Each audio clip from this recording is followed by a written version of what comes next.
네, 여러분 반갑습니다. 시바쌤입니다. 자, 오늘은 여러분들의 요청대로 LX 한국국토정보공사 한번 자기소개서 공략해 봅시다. 자, 늘 하던 대로 유튜브에서 이런 거 알려드리고요. 영상 하단 고정 댓글 링크 따라가시면 템플릿하고 예시 쓰니까 보시면서 적으시면 되겠죠. 시작하기 전에 구독, 좋아요 부탁드리면서 바로 시작합니다. 채용 공고 확인하셨죠? 면접 시에 자료로 활용되는 게 자기소개서입니다. 그러니까 서류 전형에서 전혀 평가되지 않는다는 말이죠. 그래서 핵심 역량 키워드 중심으로 해서 간결하게 가독성을 높이는 데 집중해서 적으시면 됩니다. 항목 매우 쉬워요. 1번부터 공략해 볼게요. 1번 항목은 여러분들이 집중하실 부분이 이 부분입니다. 빨간색으로 제가 표시를 해놨죠. 긍정적인 변화 결과에 주목하시면 됩니다. 자, 이건 무슨 능력을 평가하는 거냐면 NCS 대인관계 능력의 리더십을 평가하는 겁니다. 리더십에 대해서 제가 여러 번 설명을 드렸었는데 리더십 능력이라는 건 여러분들이 이제 착각하시는 경우가 많아요. 그러니까 뭐 이끈다, 나를 따르라 이런 거, 뭐 회장했다, 부회장했다, 반장했다, 뭐 이런 거 생각하시는 경우가 많은데 리더십이라는 건 뭐냐면 요렇게 뭐 팀에 필요한 정보를 공유하고 팀원들을 동기화시키고 팀의 목표 및 비전을 제시한다라고 NCS에서 정의하고 있는데 간단하게 설명하면요. 팀에 좋은 영향력을 끼치는 겁니다. 예를 들어서 이런 거요. 어, 배려하고 존중이라는 단어에 여러분들이 집중하시는데 요거는 거들 뿐입니다. 요거는 이제 리더십 능력을 평가하는 거고 팀에 좋은 영향력을 끼칠 수 있는지 평가하는 게 항목 1번입니다. 그래서 이런 사례가 나올 수 있어요. 정보 공유. 그러니까 여러분들이 뭐 팀 그 조별 과제라든지 아니면 공모전에 참여한다고 생각을 해볼게요. 자, 그러면 이 자료 조사하는 게 굉장히 일이죠. 근데 내가 굳이 수고로움을 감수하면서까지 미리 자료 조사를 조금 합니다. 그래서 그 정보를 팀원들에게 공유를 해요. 그럼 팀원들이 고맙다고 한과 동시에 이런 게 좋은 영향력을 끼칩니다. 부담이 줄어듭니다. 자료 조사를 내가 미리 해갔기 때문에 팀원들의 부담이 굉장히 줄어들게 됩니다. 그러니까 공모전이라든지 팀 과제라든지 한번 해보자. 잘할 수 있겠네. 이런 생각이 들 수 있겠죠. 바로 팀에 좋은 영향력을 끼치게 되는 거죠. 또 다른 사례로는 이런 게 있어요. 팀에 소외된 팀원이 있을 수 있잖아요. 뭐 5인 1조, 6인 1조 이런 팀 과제 여러분들 많이 하시는데 그 중에서 분명히 목소리를 크게 내지 못하거나 자기 의견을 개진하지 못하는 사람이 있을 수가 있습니다. 그러면 사실 이제 팀이라는 게 다양한 의견이 나오고 그 다음에 그런 소외된 팀원에게서 좋은 의견이 나올 수가 있는 거거든요. 그래서 그런 소외된 팀원에게 뭐 도와준다든지 아니면 의견을 낼 수 있도록 해준다든지 그런 식으로 그 팀원을 돕는 겁니다. 그러면 그 한 명의 맨파워가 제대로 발휘되기 때문에 팀에 좋은 영향을 끼칠 수밖에 없겠죠. 이게 좋은 영향력인 겁니다. 자, 그 다음에 이런 것도 좋은 영향력이 될 수가 있어요. 팀의 사기가 떨어졌을 때, 우리 과제하기 싫잖아요. 그리고 뭐 공모전 같은 거 나가면은 뭐 다른 거 할 것도 많은데 막 공모전 준비하려고 하면은 힘들잖아요. 그런데 이 힘든 와중에 뭐 내가 간식거리를 산다든지 아니면 팀원들 좀 잘하는 팀원들 있으면 칭찬을 한다든지 우리 할 수 있어 힘내 막 이런 식으로 막 사기를 진작시킵니다. 어떻게 될까요? 당연히 팀원들이 어떻게 되죠? 힘을 내서 더 열심히 하게 됩니다. 그래서 팀에 좋은 영향력을 주게 되는 거죠. 이 팀에 좋은 영향력을 준다는 게 특징이 있습니다. 여러분들이 어떤 행동이나 소통, 이제 어떤 말을 했을 때 이 팀원들이 좋은 방향으로 행동의 변화가 일어납니다. 그래서 내가 칭찬을 하게 되면 그 친구는 더 열심히 하는 행동 변화를 일으키게 되고요. 그 다음에 소외된 팀원에게 말할 자리를 만들어줬을 경우에는 그 사람이 말을 안 하다가 의견을 개진하게 되는 그런 행동의 변화가 일어나게 되는 거죠. 근데 그게 팀의 긍정적인 변화라는 겁니다. 그래서 요약하면요. 제가 그 보여드린 이런 사례 말고도 내가 어떤 행동이나 어떤 말로 인해서 팀원의 행동 변화가 좋은 방향으로 일어났던 일, 그런 것들을 갖다가 사례로 들어서 적어주시면 되는 겁니다. 그래서 작성 플러스는 이렇게 되겠죠. 뭐 배려 존중은 도울 뿐이에요. 그냥 배려와 존중의 자세로 어떤 좋은 영향력을 발휘해서 팀의 목표 달성에 기여한 적이 있다. 그렇게 두 가지식으로 이제 제시를 해주시고요. 어떤 상황이었는데 내가 어떤 좋은 영향력을 주는 행동 변화를 일으키는 어떤 행동과 소통을 했습니다. 그 결과 팀 1의 혹은 팀원들이 좋은 방향으로 행동 변화를 일으켰고 그래서 목표 달성을 할 수가 있었습니다. 그래서 이를 통해서 팀에 좋은 영향력을 주는 거, 존중과 팀원들을 존중과 배려를 하는 거, 요거의 중요성을 깨달았으니까 입사 후에도 그렇게 행동하겠습니다. 이렇게 되는 거죠. 자, 예시 보시면 이런 거예요. 뭐 공모전 예시를 들었는데 어떤 경험에서 팀에 대한 존중과 배려로 어떤 결과물을 만들어냈습니다. 팀에 좋은 영향력을 끼쳤습니다. 정도로 두 가지씩을 적어주시고요. 이제 상황 가야 되겠죠? 그래서 팀 구성은 어땠고 당시의 어려움은 뭐였다. 그래서 여기서는 제가 잡은 거는 사기가 떨어졌다를 문제로 잡았습니다. 그래서 사기가 떨어지면 어떻게 해야 되죠? 같이 포기하면 안 되죠. 사기를 진작시키기 위해서 뭐 좋은 행동들이 나옵니다. 예를 들면은 이런 거예요. 팀원들의 의견을 들어봐가지고, 예비 접수 인원이 적어가지고 수상 가능성이 없다. 요거 팀의 사기를 끌어올릴 수 있는 정보 제공이죠. 그리고 이제 뭐 너희 바쁘지 않느냐? 바쁘니까 자격증이나 인턴 지원 시기에는 회의를 안 나와도 된다. 대신에 그만큼 내가 열심히 할게. 이런 식으로 해서 팀원들의 부담을 덜어주거나 아니면 사기를 진작시키는 행동 또는 소통을 한 겁니다. 그 결과로 인해서 당연히 팀원들이 용기를 얻겠죠. 제가 좀 더 한다는데, 내 사정 봐준다는데, 그럼 열심히 해야지. 이렇게 될 수 있을 겁니다. 그래서 열심히 해서 어떤 결과물이 나왔습니다. 뭐 수상을 하진 못했지만 만족할 만한 퀄리티의 공모전을 준비할 수 있었습니다. 뭐 이 정도가 되겠죠.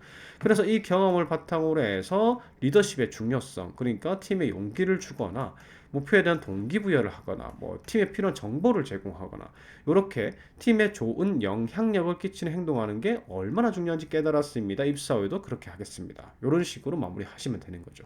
항목 1번은 리더십입니다. 자, 항목 2번 가 볼게요. 항목 2번은 기존의 방법이나 접근법을 개선, 요것만 딱 보더라도 이 문제 해결 능력입니다. 자, 근데 보통의 문제 해결 능력은 문제를 해결한 경험을 말해달라고 얘기를 해요. 그런데 실패 경험을 얘기를 해달래요. 그리고 그 다음에 어떻게 도전했는지를 또 설명을 해달랍니다. 자, 요거는 뭐냐면, 인재상을 한 스푼 정도 넣은 것 같아요. 자, 지금부터 설명을 드리면 일단 기존의 방법이나 접근법을 개선하기 위한 사례라고 하면은 이건 뭐냐면 문제 해결 능력에서 이 해결 과정이 있죠. 문제 인식을 하고 그다음 원인 분석을 한 다음에 대안 제시를 하는 이 대안 제시 부분에 중점적으로 평가를 하겠다는 얘기입니다. 어떠한 문제에 대해서 새로운 시도를 해봤느냐, 새로운 방식으로 문제 해결하는 그런 경험이 있는가, 이걸 물어보는 거고요. 그 다음에 이 실패 경험이죠. 실패를 했을 때 재빨리 다른 재시도를 했느냐, 다른 대안을 실행했느냐, 그리고 끝까지 문제 해결하기 위해서 노력했느냐, 이런 부분을 평가하는 겁니다. 그래서 제가 인재상을 한 스푼 넣었다고 생각하는 건 뭐냐면 이런 거예요. 요게 이제 지금 LX의 변화에 도전하는 창조라는 게 이게 LX의 인재상이 있습니다. 그래서 이런 부분을 조금 반영하지 않았나 이렇게 생각이 돼요. 그래서 일단은 뭐 문제 해결 능력이니까 문제 해결 프로세스 그대로 기술하면 되겠죠. 저는 어떤 문제를 인식했고요. 원인은 뭐였고요. 제가 새로운 대안을 제시했어요. 근데 실패했거든요. 하지만 저는 포기하지 않았어요. 실패해서 느낀 교훈을 바탕으로 해가지고 어떤 걸 보완해가지고 뭐 다시 시도를 한다든지 아니면 전혀 새로운 대안을 가지고 시도를 한다든지 끝까지 될 때까지 문제 해결될 때까지 시도해서 성과를 냈습니다. 요렇게 이제 들어가야 됩니다. 그래서 대안 제시 부분에는 반드시 새로운 방식에 대한 시도가 내용이 들어가야 되고요. 그 다음에 실패 후에 포기하지 않고 될 때까지 시도했다라는 사례가 좋습니다. 그리고 면접시 활용이기 때문에 사실은 뭐 원인 분석이 제대로 됐냐 안 됐냐 이걸 평가하지는 않을 거거든요. 그래서 뭐 원인을 제대로 파악하지 않은 경험이었다 하더라도 이걸 제외하고 써도 상관은 없습니다. 그래서 원인 분석 부분은 생략이나 간단 기술도 가능한 게 이 항목이라고 보시면 돼요. 그래서 두 가지식으로 저는 새로운 방법을 시도해서 문제 해결을 시도했는데 실패했고요. 하지만 성공할 때까지 시도해서 성공시켰습니다. 그래서 두 가지식을 실패했습니다로 끝내는 게 아니라 성공했습니다로 끝내는 게 좋습니다. 아무래도 긍정적인 이미지를 주겠죠. 그래서 어떤 문제가 있었는데 인식을 했고요. 어떤 게 원인이었습니다. 뭐 원인 부분은 빠져도 된다고 했죠. 그래서 이 문제에 대해서 새로운 시도를 했는데 실패했어요. 하지만 다른 방식으로 재시도했거나 아니면 기존에 시도했던 방식을 조금 보완해가지고 재시도했습니다. 그래서 성공했지요. 음. 그래서 새로운 방식의 시도와 끝까지 도전하는 자세가 얼마나 중요한지 깨달았고 입사 후에도 그렇게 행동하겠습니다. 이렇게 마무리하면 되겠죠. 그래서 뭐 사례를 드리면은 이런 거예요. 뭐 편의점 아르바이트를 하고 있는데 새로운 방식을 시도했었고 실패한 뒤에도 포기하지 않고 다른 방식으로 계속 시도해서 성공한 경험이 있습니다. 두 가지식으로 이 평가 요소를 다 집어넣는 거죠. 그리고 이 긍정적인 문장으로 첫 문장을 끝내는 겁니다. 요게 조금 차이가 있어요. 실패 사례를 실패하였습니다. 부정적인 문장으로 끝내는 거하고 이 긍정적인 문장으로 끝내는 거는 면접장에서 면접관이 읽었을 때 이 긍정적인 감정이냐 부정적인 감정이냐로 나뉘게 됩니다. 실패했다라고 적으면 아무래도 아, 얘가 실패했네 이런 느낌이 들 수가 있잖아요. 자, 그래서 그 다음에 이제 문제인식부터 차례대로 가면 되죠. 제가 제시드리는 사례는 이거예요. 편의점에서 1년 동안 장기 근무를 하고 있었는데 신입이 들어오면 보통 이런 사람한테 맡기죠. 근데 보통 편의점에서 막 시간마다 해야 되는 일들이 있습니다. 뭐 재고 정리부터 해가지고 뭐 여러 가지 일들이 있는데 이런 것들을 대부분 1대1로 알려주죠. 근데 문제는 예전에는 1시간 일찍 출근해서 일 배워 이렇게 했으면 됐는데 요즘 편의점 안 그렇죠. 그런 것들도 많긴 해요. 근데 사실은 이제 그런 경우가 많대. 편의점 업주분들한테 들어보면은 그것도 이제 근무 시간이기 때문에 그걸 갖다가 1시간 일찍 부르고 임금을 안 주면 신고하는 애들이 있다. 뭐 이런 식으로 얘기를 하시더라고요. 그래서 예전처럼 못한다. 뭐 이런 식으로 얘기를 하시더라고요. 그래서 뭐 그런 상황이 있죠. 무임금으로 교육시킬 수도 없고 그렇다고 내가 계속 근무할 수도 없는 거잖아요. 그래서 교육 부족이 원인인 건 알고 있었지만 얘들이 계속 실수하니까 시간을 들여서 그 교육을 시키는 수밖에 없었다. 근데 저는 이게 문제라고 생각했습니다. 이런 사례죠. 그래서 새로운 시도. 기존에는 어떻게 했습니까? 기존 방법이 반드시 기술이 돼야 돼요. 기존에는 1대1로 알려줬습니다. 근데 새로운 시도로 이제 뭐 업무 매뉴얼 같은 거 만들어 가지고 문자 전송을 했다. 그리고 이제 근데 예상과는 달리 그 방법이 실패했다라는 거죠. 이제 실패했다는 내용이 들어가야 되고 이제 실패 원인을 이제 파악하는 문장이 하나는 들어가야 됩니다. 왜 실패했는가? 자, 요거 파악하는 문장이 들어가야 돼요. 그래서 여기서 브릿지로 그래서 실패한 후에 왜 실패했는지를 갖다가 꼼꼼히 한번 살펴봤습니다. 그래서 그 부분을 보완해서 제가 어떤 방식을 제안해서 다시 성공했어요. 이렇게 가는 플롯이 있고요. 아니면은 요게 이제 왜 실패했는지가 요게 이유였습니다. 그래서 또 다른 방법을 시도했습니다. 이런 식으로 가는 방법도 있고요. 제가 제시드리는 건 또 다른 방법의 시도입니다. 그래서 실패에 굴하지 않고 다른 방법을 새로운 방법을 시도를 했다는 거죠. 그래서 뭐 예약 문자 걸어두고 뭐 이렇게 했는데 단체 카톡방 만들고 이게 너무 번거롭죠, 사실은. 그때그때마다 뭐 단체 카톡방을 내가 계속 쳐다보고 있는 것도 아니고 예약 문자 걸면은 돈 들잖아요. 음. 제가 문자로 적거나 아니면 외부로 이용하면 돈 들잖아요. 그래서 이게 제대로 된 방법이 아니더라. 그래서 계속 제시도 했는데 마침내 계속 시도 하다 보니까 한 방법을 찾았다. 그래서 이 A3 사이스로 시간마다 타임테이블을 만든 거죠. 타임테이블 체크보드를 만든 겁니다. 그래서 어, 요즘 뭐 휴게소나 뭐 이런 이제 마트 같은 데 보면 이런 거 많아요. 시간마다 해야 되는 업무가 정해져 있으면 업무하고 체크하고 업무하고 체크하고 그래서 그런 걸 했다라는 겁니다. 그래서 계속 시도해서 결국은 좋은 대안을 찾아냈다라는 거죠. 그래서 이 경험을 바탕으로 계속 효율적인 방식을 시도하는 것과 끝까지 하는 것의 중요성을 깨달았다. 그리고 입사 후에도 그렇게 하겠다. 이렇게 제시를 하는 겁니다. 자, 중요한 건 이거예요. 될 때까지 시도했다. 혹은 실패 경험을 바탕으로 무엇이 실패 원인이었는지 파악해서 보완해서 재시도했다. 그러니까 재시도가 무조건 들어가야 되는 겁니다. 될 때까지 했다가 핵심입니다. 자, 항목 3번 갑니다. 이건 누가 봐도 직업윤리죠. 원칙대로 진행하는 것과 편법을 사용하는 것 중에서 고민한 경험입니다. 이건 직업윤리 중에서도 준법성 또는 정직을 평가하는 건데 이거 비슷해요. 준법성은 정해진 규칙을 지키는 거고 정직은 속이거나 숨김 없이 이게 이제 편법이죠. 그래서 요거를 갖다가 남들이 안 지킬 때 내가 지킬 수 있느냐, 지키기 어려운 상황에서 규칙을 지킬 수 있느냐, 요걸 평가하는 겁니다. 자, 근데 늘상 하는 얘기지만 이거 문제가 있어요. 이거 저는 규정을 지키기 어려운 상황에서 포기했어요라고 적는 사람 없겠죠? 그러면 진짜 야수의 심장입니다. 안 되죠, 그렇게. 그래서 다들 이렇게 적을 거예요. 정말 어려웠어요. 너무나도 힘들었습니다. 딴 애들 다 안 지켰어요. 어, 너무나도 이 규칙을 안 지키면 제가 얻는 편익이 너무 컸어요. 그럼에도 불구하고 저는 지켰습니다. 이렇게 적는단 말이죠. 그러니까 이 상번 항목 자체는 편차가 별로 없는 항목입니다. 그래서 항상 제가 추천드리죠. 다른 기관 자기소개서에서도 말씀드렸지만은 다른 사람들도 지키게 만든 사례가 있다면, 그러니까 나 혼자 지킨 게 아니라 다른 사람도 지키게 만든 사례가 있으면 그걸 활용하는 게 면접 시에도 유리하고, 다른 기관 자기소개서에 비슷한 항목이 나왔을 때 그렇게 적으시면 유리합니다. 자, 그래서 플롯은 이렇게 가져가죠. 저는 규칙을 지키기 어려운 상황에서 편법을 사용할 수 있는 상황에서 끝까지 지켰어요. 그리고 다른 사람들도 지키게 만들었습니다. 이런 내용이 들어가면 좋습니다. 그래서 정말 힘들었습니다. 상황 제시해야죠. 얼마나 지키기 힘든 상황이었습니다. 라는 걸 적고, 그 다음에 그 규칙을 지키기 위해서 얼마나 노력했는지를 적으면 됩니다. 그래서 다른 사람들도 지키게 만들려는 노력을 하신 경우에는 그것까지 적어주시면 되겠죠. 그래서 자신이 지키기 위한 노력, 타인이 지키도록 만든 노력, 이런 것들을 갖다가 더불어 적어주시고요. 그래서 규칙을 준수하는 게 얼마나 중요한지 깨달았습니다. 내가 다른 사람까지 지키게 만들 수 있다는 걸 깨달았습니다. 입사 후에도 그렇게 하겠습니다. 이런 식으로 마무리하시는 겁니다. 자, 가 봅시다. 예시입니다.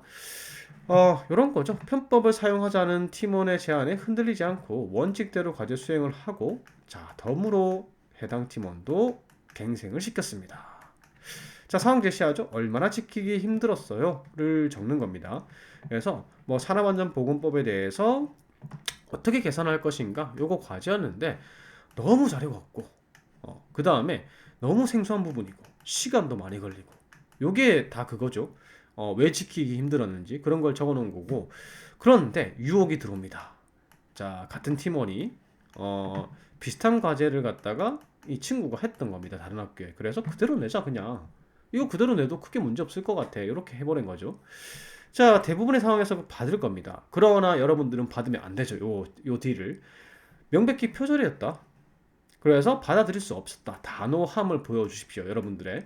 그래서 요 분위기에서 뭐 나는 끝까지 지켰다, 이런 사례가 될 수도 있는 거고, 제가 제시 드리는 사례처럼 팀원들에게 좋은 영향력을 발휘한 사례가 더 좋은 사례라고 그랬죠.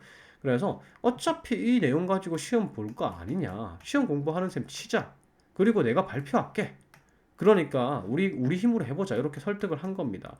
그래서 이 팀원들에게 좋은 영향력을 끼쳐서 다 같이 지켰다. 요게 베스트 사례예요, 베스트 사례. 요게 없으면은, 요게 없는 경우 많죠. 그러면 어쩔 수 없이 그냥 내가 힘듦에도 불구하고 지켰던 사례를 적으시면 되는 거예요. 사실 편차가 없는 항목이기 때문에 그렇게 여러분들이 노력하실 필요는 없습니다. 막 짜내가지고 지어내실 필요가 없는 항목이에요. 그래서 이런 거, 편법은 당장에 편할지라도 나와 팀의 발전을 위해서는 도움이 안 된다는 걸 느꼈다. 그래서 입사 후에도 편법의 유혹에서 동료를 구해내겠습니다. 자, 이런 식으로 마무리 하시는 거죠. 3번 항목은 편차가 별로 없습니다. 계속해서 말씀드리지만, 그래서 이런 사례, 남들이 지키게 맞는 사례가 있으면 그걸 적는 거지만, 그냥 내가 지키기 힘든 상황에서 정말 힘들었어요, 그럼에도 불구하고 지켰어요, 이렇게 그냥 풀어내셔도 상관이 없습니다. 너무 힘 빼지 마십시오. 자, 그 다음에 항목 4번. 아이고, 벌써 마지막 항목입니다. 다 썼죠 이제? 쓰기 쉽습니다.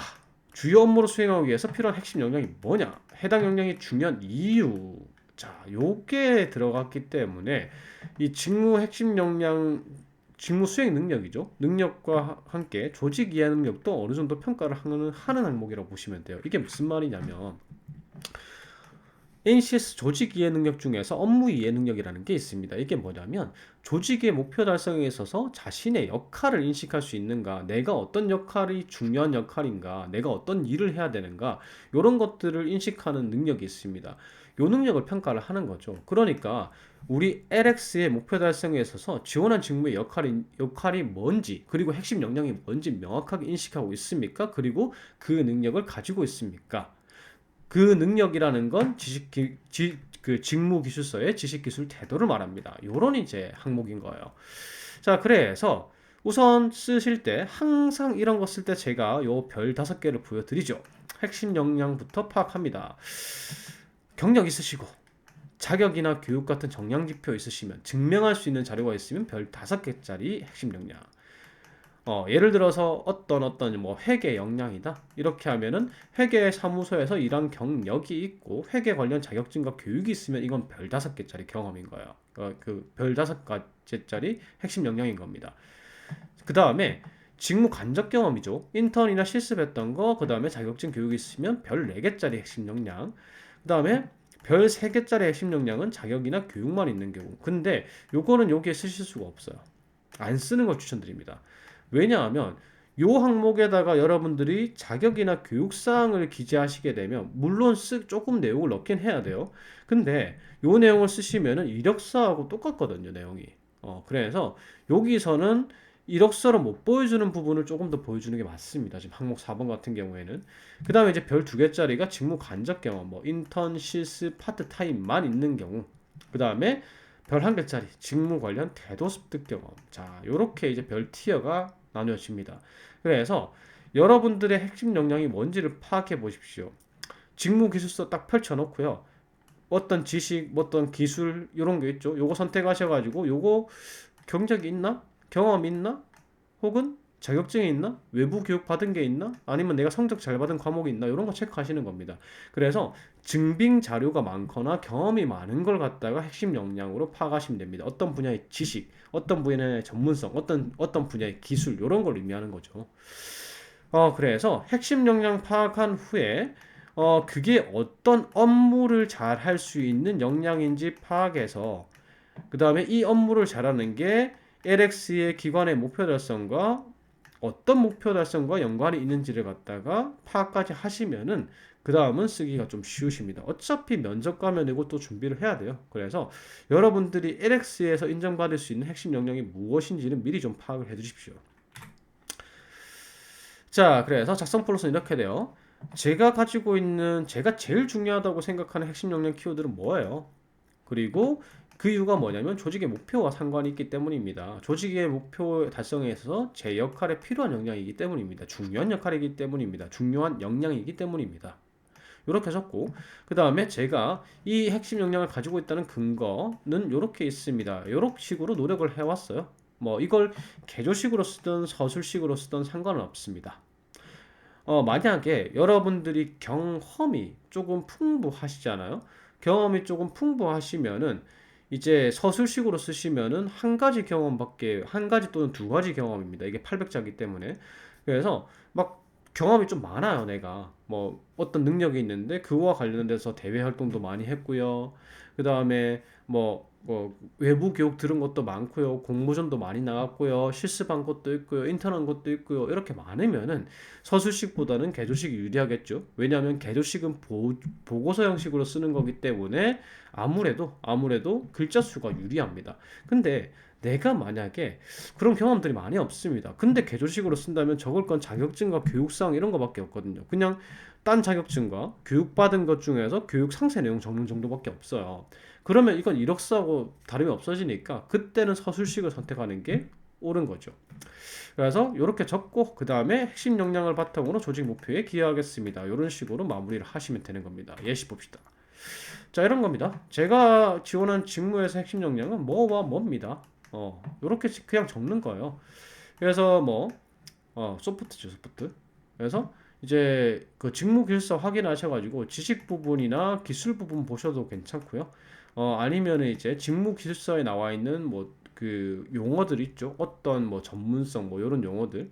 아니면 이제 직무 기술서에 나와 있는 지식들을 통칭하는 단어들, 기술들을 통칭하는 단어들. 뭐 이런 거 있잖아요. 만약에 회계 재무면은 뭐 부가가치세, 그 다음에 법인세, 요거 다 통칭하면 뭐죠?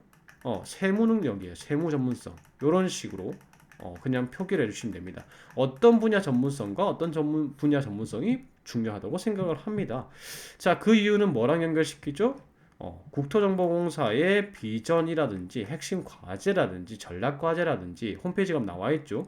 그거와 관련해서 그걸 실현시키기 위해서는 내 직무에서 어떤 업무를 잘 하는 게 중요하기 때문입니다. 혹은 그 능력이 필요하기 때문입니다. 라고 간결하게 적어주시면 됩니다. 그리고 위 능력들은 아래와 같은 노력으로 습득하였습니다. 하고 정리 쭉 하면 되겠죠. 만약에 이제 여러분들이 경험이 많이 없으시다면, 직무 관련 경험이 많이 없으시다면 그냥 서술 형식으로 이러한 능력을 키우기 위해서 노력한 것을 지금부터 보여드리겠습니다. 뭐 이런 식으로 적으면 되겠죠. 자, 그래서 이런 식으로 정리할 수 있는 거예요. 능력 키워드 적고요. 관련 교육은 뭐 받았고, 제가 누누이 말씀드리지만 외부 교육이 있으시면 적극적 교육, 그러니까 학교 교과 과정 말고 외부 교육을 들으셨으면 적는 게 좋습니다. 그래서 정확하게 어떤 교육을 들었다. 그 다음에 전공 교과 몇 학점 이수했다. 혹은 어떤 과목의 성적이 좋았다. 그 다음에 만약에 이수 중인 교육이 있으면 이수 중이라고 적어도 되겠죠. 현재 14시간 중, 뭐 12시간 이수, 이렇게 중, 이렇게 할 수 있고요. 그 다음에 유관 경험은 간단하게 적어주시면 돼요. 어떤 경험이고, 뭐 개월 수는 어떻고, 그 다음에 어떤 일을 했다 정도로 적어주시면 되겠죠. 그래서 이런 경험들과 이런 교육들, 이런 증거를 바탕으로 잘할 수 있는 업무는 요걸 잘할 수 있다. 이런 식으로 정리를 하는 겁니다. 역시나 뭐 측량 장비 활용 능력 이렇게 했을 때, 이렇게 자격증을 적어 주시고요. 그 다음에 유관 경험, 뭐 어떻게. 그러니까 요거는 교육사항이 없죠. 교육받은 게 없으면은 이런 식으로 교육사항을 생략하고 적을 수 있는 거고요. 그래서 이런 식으로 또 똑같이 요 능력을 바탕으로 해서 요 업무를 잘할 수 있습니다 라고 적는 거고, 마무리는 뭐죠? 한 번 더 핵심 역량 키워드 반복해 주시고 어떤 업무를 잘 할 수 있고, 그 다음에 기관의 어떤 목표에 기여할 자신이 있습니다. 이런 식으로 마무리해 주시면 됩니다. 사실 요런 거는요. 어떤 능력은요. 여러분들이 어떤 기관을 준비하시든 비슷하게 적을 수 있어요. 그래서 자기소개서 매번 새로 적기 힘드시죠. 여러분들이 어떤 능력을 가지고 있는지는 한번 쭉 정리해 두시고 그걸 계속 활용하시는 게, 재활용하시는 게 자기소개서를 빨리 쓰는 방법입니다. 자, 여기까지 항목 4번까지 다 공략해 봤고요. 제 영상이 도움이 되셨다면 구독, 좋아요 부탁드리겠습니다. 감사합니다.